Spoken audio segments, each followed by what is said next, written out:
here in Florence, Italy, and I'm about halfway up the bell tower next to the cathedral, which is there. What do I think of Florence?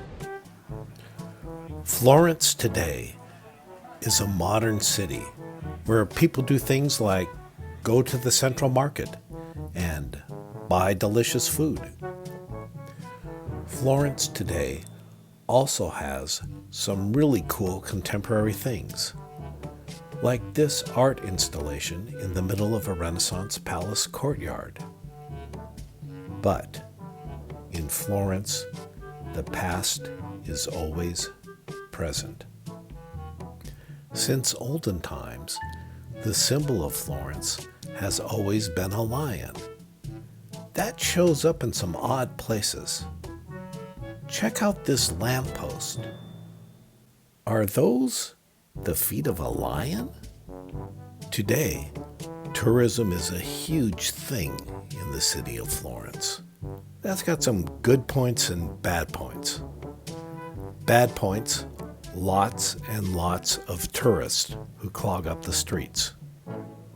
Good points, lots and lots of tourists who spend a lot of money. The relics of old school religion are everywhere in tourist Florence.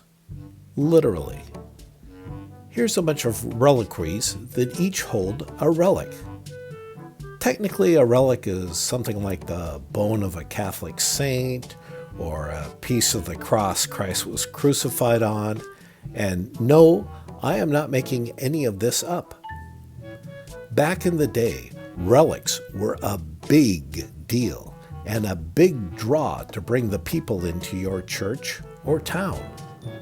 The main cathedral in Florence owns about 600 relics. Today, relics have totally fallen out of fashion, and they're a little bit embarrassing to the churches. The churches normally stick them off in some side room or museum, and then they just try to ignore them.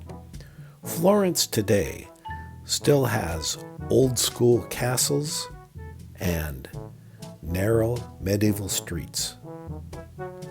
What other city hall would have a statue of Machiavelli, who literally wrote the book for devious political leaders, just down the street from the city hall?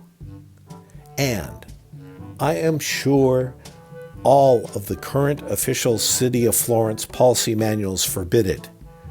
But literally in the middle of the Florence City Hall is this statue.